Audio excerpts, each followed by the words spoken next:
Hey, hey, 2020, we're here. We're at the end of it. Hope you're doing well, guys. I'm just soaking up some beautiful vitamin D and warm fuzzies from the sun. Kids are in the background, and so there could be some screams, fights, laughs during this video. So how do we flip this camera here? Come on, give me the option to flip. Can I flip? No, I can't flip. There we are. I'm just thinking back on 2020, the year that everyone obviously is going to stay in the minds of everybody for a few years to come, I reckon. I never thought I'd have a podcast out, and so I'm pretty stoked about that accomplishment. A fair few things that happened in 2020 that I'm pretty grateful for, and I'm sticking to that. Got a bit of a health scare towards the end. If you saw one at my last post, which I was pretty disappointed about at the time. I've got a couple of ulcers in my gut that I've got to fix, but it kind of gives me a new resolve to for the new year, to not let up on my pursuit of a whole, happy, healed body. And I hope you're going to come along for the journey. The podcast is going to continue to go. And yeah, some pretty exciting things coming up, so stay posted.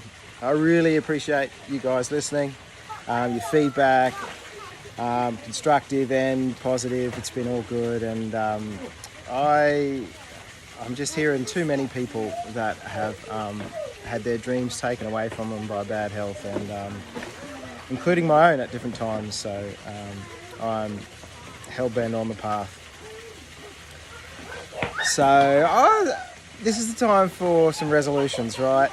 And we probably all know that resolutions, even though they seem like intention seems like it's going to last the distance when you make these resolutions, but probably stats show that it doesn't.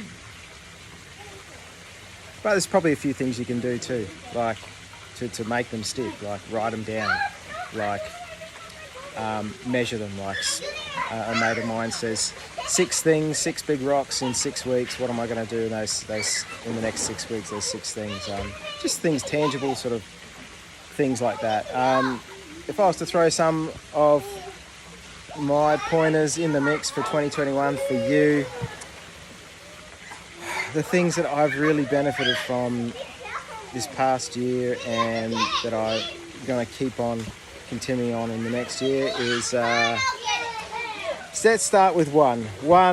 Can I encourage you to check out meditation, to learn mindfulness meditation?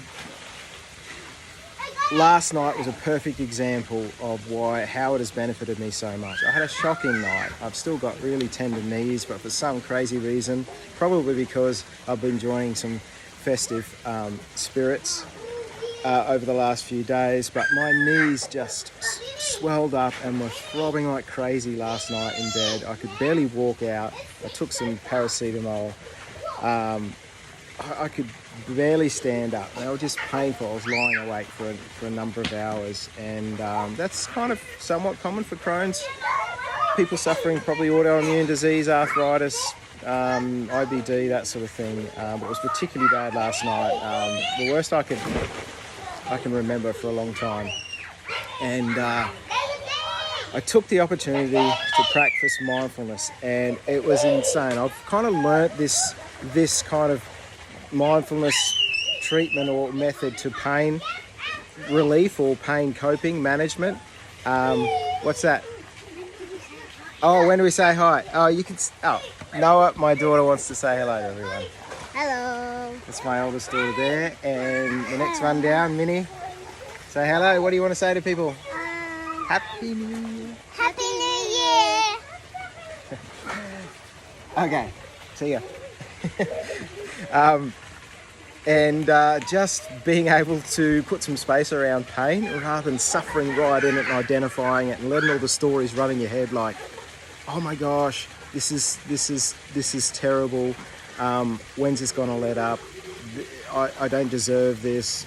This is unfair. All these stories that create a compound upon the discomfort. And if you can learn some mindfulness meditation practices, you learn to observe not only your thoughts and the things around you and be in the present moment and be there, but you also can create some space around pain so that it's more of an observation than it is a really feeling it and being weighed down and experiencing that sort of downward spiral of pain and suffering.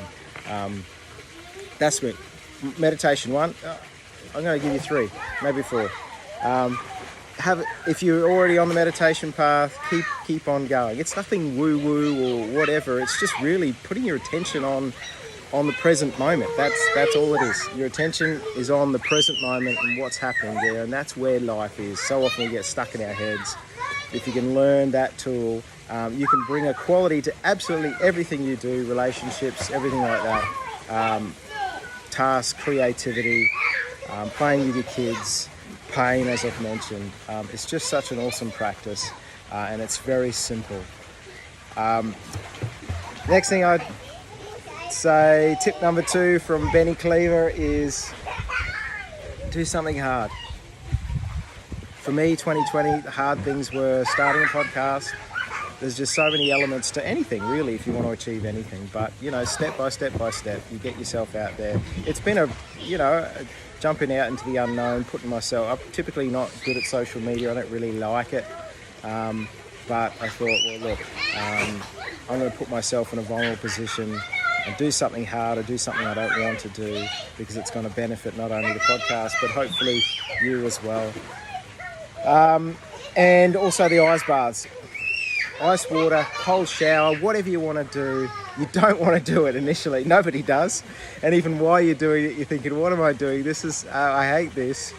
But you learn to just breathe through it, and it's a little trigger for you and a little sort of, like a strike on the shoulder to say, yeah, I did something this morning that was hard that I didn't want to do, but I actually achieved it and I did it. And just gives you a spring in the step and will lead to bigger and bigger and harder and more challenging but more satisfying things in your life. If you want to transform your health, you've got to do a lot of hard things incrementally. And if you can practice something hard, think of something that you've kind of wanted to do that maybe has some benefit to it, but it's been hard for you and you've procrastinated not doing it. Do it. This year, do it. Do something hard. Do something in your head that there's been this sort of imaginary barrier for you to do, but it's going to be really good for you. You're going to really enjoy it. The third thing, do something enjoyable. Add to your life something you really enjoy. I've just purchased, I was a basketball nut when I was a kid, and the kids have just expressed some interest in basketball recently and bouncing the ball, and I thought, man, we need a basketball hoop. So yesterday I had delivered from Facebook Marketplace a basketball hoop. So that's my kind of fun thing. I've got some boys that want to get out of the pool right now, so let's see how this goes. You want to get out, mate? No. Okay.